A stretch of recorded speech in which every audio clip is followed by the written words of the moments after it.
and you need some help getting it set up to mine. Well, don't worry, because in this video I'm going to teach you everything you need to know about setting up any kind of ASIC miner, as well as give you full step-by-step guides for each of the most common ASIC brands, including Bitmain, Goldshell, IceRiver, WhatsMiner, IBLink, and more. So before we can set up your new ASIC miner, there are a few things you need. The first thing is a wallet address for the coin you are wanting to mine on your new hardware. A good place to start is to visit the official website for the coin project you are wanting to mine, and they will most likely have a full dedicated section on the website about where you can find the different wallets for the coin. For example, if you just bought a Kaspa miner like this KS0 Pro I got here, we can open Kaspa's official website, and here you can see on the resources page they have a whole bunch of supported wallets listed. The general advice here is that if you're wanting to mine and hold your crypto long term, to go with either some sort of hardware wallet or paper wallet. The hardware wallet I recommend, which works with most mineable coins, is the Tangent wallet. However, if your plan is to just mine and sell or exchange your mined coins frequently,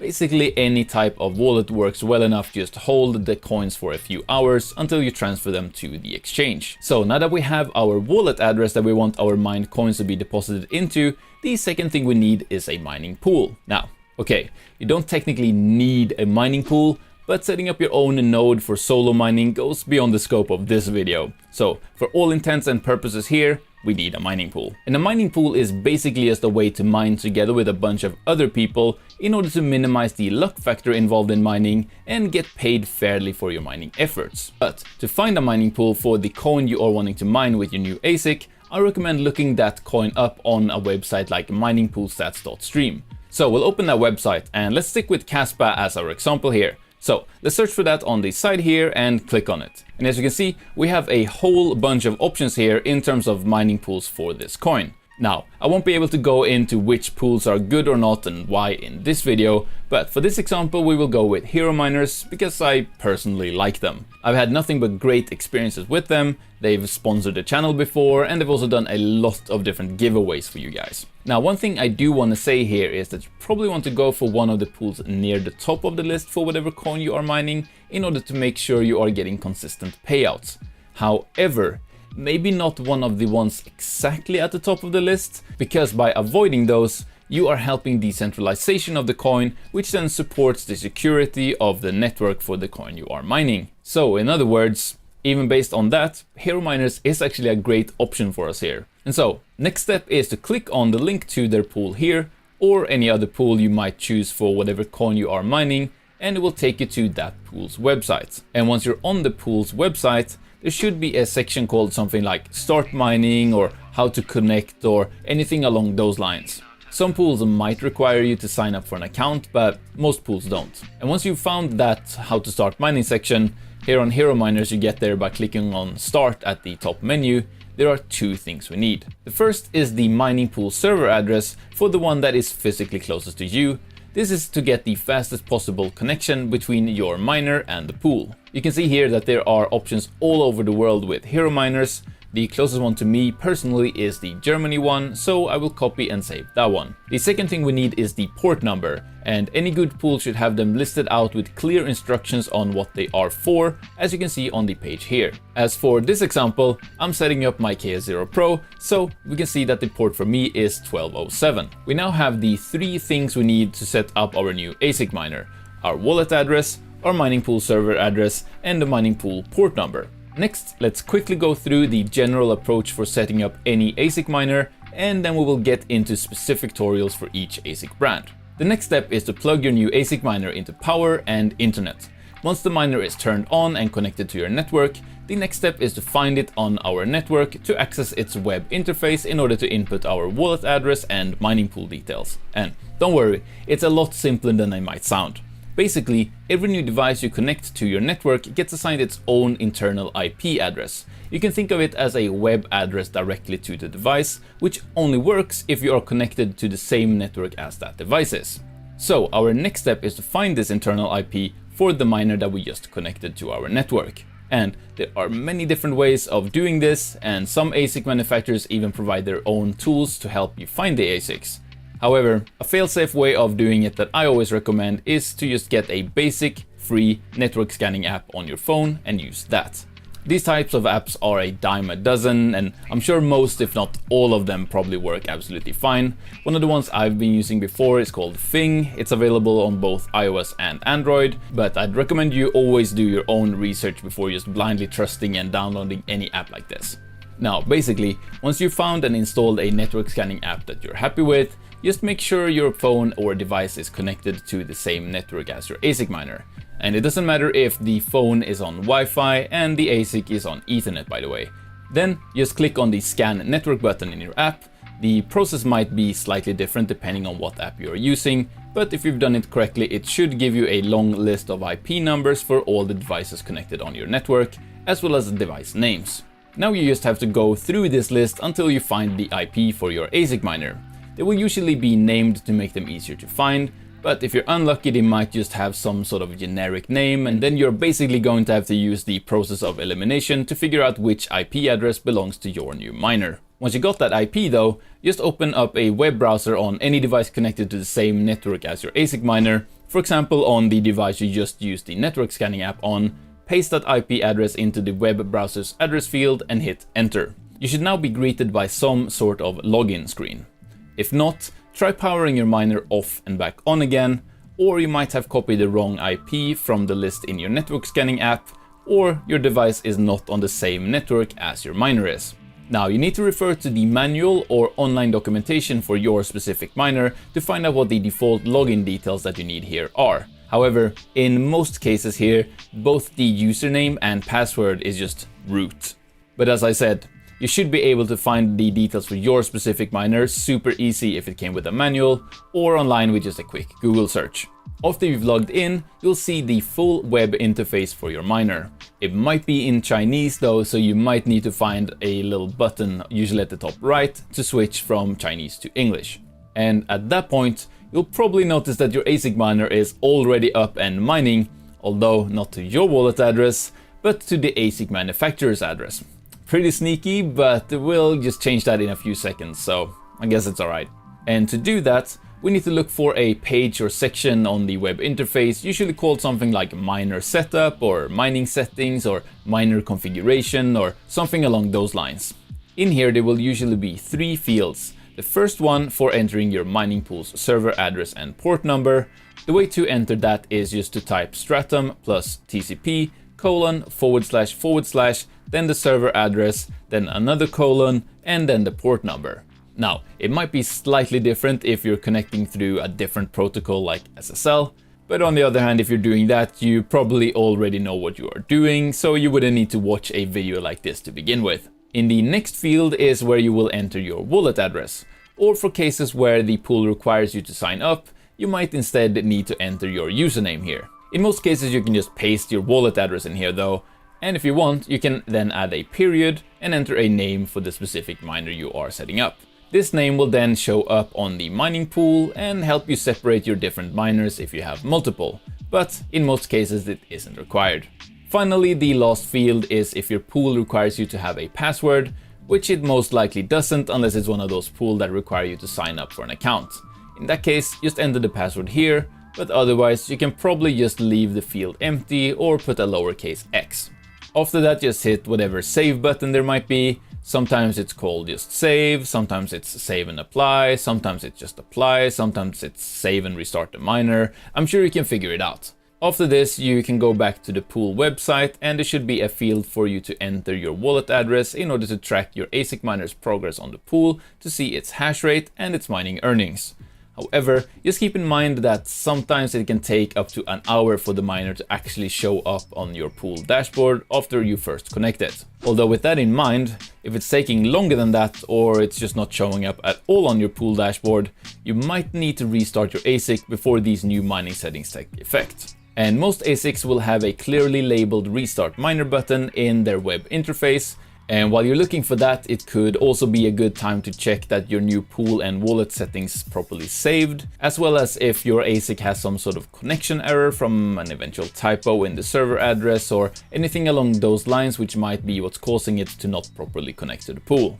So there you have it. That is all you really need to know in order to set up and start mining with basically any ASIC miner. But with that out of the way, let's end this video with a speed run, going through that same process step by step on miners from all of the most commonly used ASIC brands. So starting with Bitmain, find your miner's internal IP like I showed you earlier in the video, and then open that in your web browser.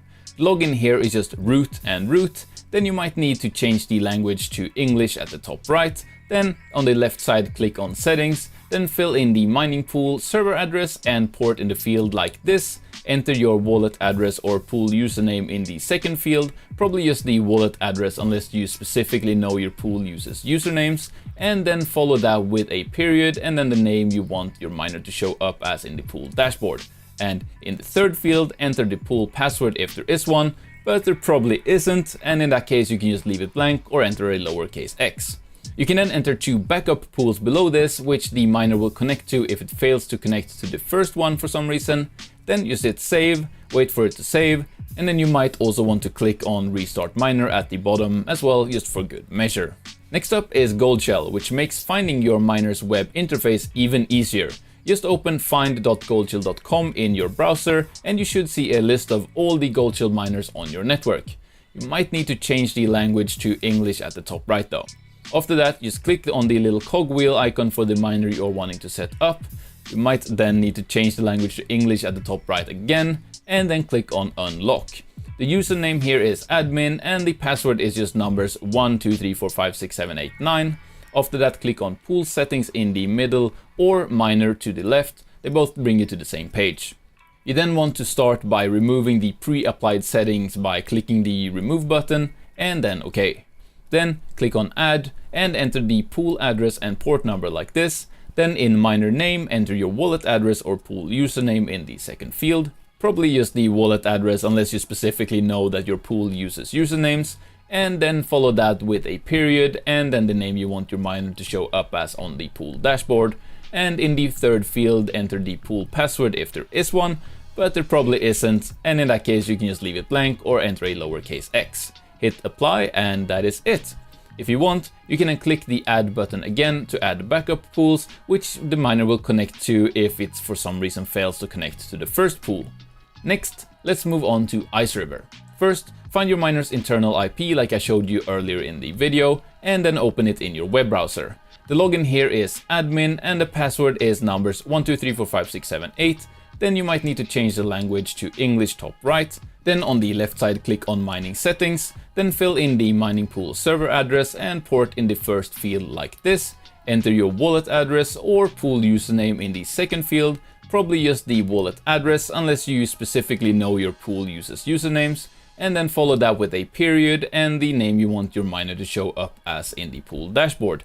And in the third field, enter the pool password if there is one, but there probably isn't, and in that case you can just leave it blank or enter a lowercase x. You can then enter 2 backup pools which the miner will connect to if it fails to connect to the first one for some reason. Then you hit save, wait for it to save, and then you might want to click on restart at the bottom to reboot your miner as well, just for good measure. Next up is WhatsMiner. Again, start by finding your miner's internal IP like I showed you earlier in the video, and then open that in your web browser. The login here is admin and the password is also admin. Then in the top menu, hover over configuration and select miner configuration. Then fill in the mining pool server address and port in the pool 1 field like this. You might need to select custom in the dropdown before it lets you fill it in though. Then enter your wallet address or pool username in the second field. Probably just the wallet address unless you specifically know that your pool uses usernames. And then follow that with a period and then the name you want your miner to show up as on the pool dashboard. And then in the third field, enter the pool password if there is one, but there probably isn't, and in that case you can just leave it blank or enter a lowercase x. You can then also add some backup pools which the miner will connect to if it for some reason fails to connect to the first pool you entered. You do this by following the same steps for the pool 2 and pool 3 fields below. Once that's done, just hit save and apply. And once that's done, you might also want to go to System in the top menu and hit Reboot to restart your miner as well, just for good measure. Next up is IB-Link. Again, start by finding your miner's internal IP, just like I showed you earlier in the video, and open that in your web browser. To log in, enter IBlink as both the username and password. Then just click on the big red config button in the middle of the screen, and you might want to start by just deleting all the settings that are already saved here. Then fill in the mining pool server address and port in the field like this. Then enter your wallet address or pool username in the second field, probably just the wallet address unless you specifically know that your pool uses usernames, and then follow that with a period and then the name you want your miner to show up as in the pool dashboard. And in the third field, enter the pool password if there is one, but there probably isn't, and in that case you can just leave it blank or enter a lowercase x. Save these settings by clicking add pool, and if you want you can repeat this process to add backup pools that the miner will connect to if it fails to connect to the first pool you added for some reason. At this point you can also choose to restart or reboot your miner by using the top right buttons just for good measure. Alright, let's move on to Jasminer.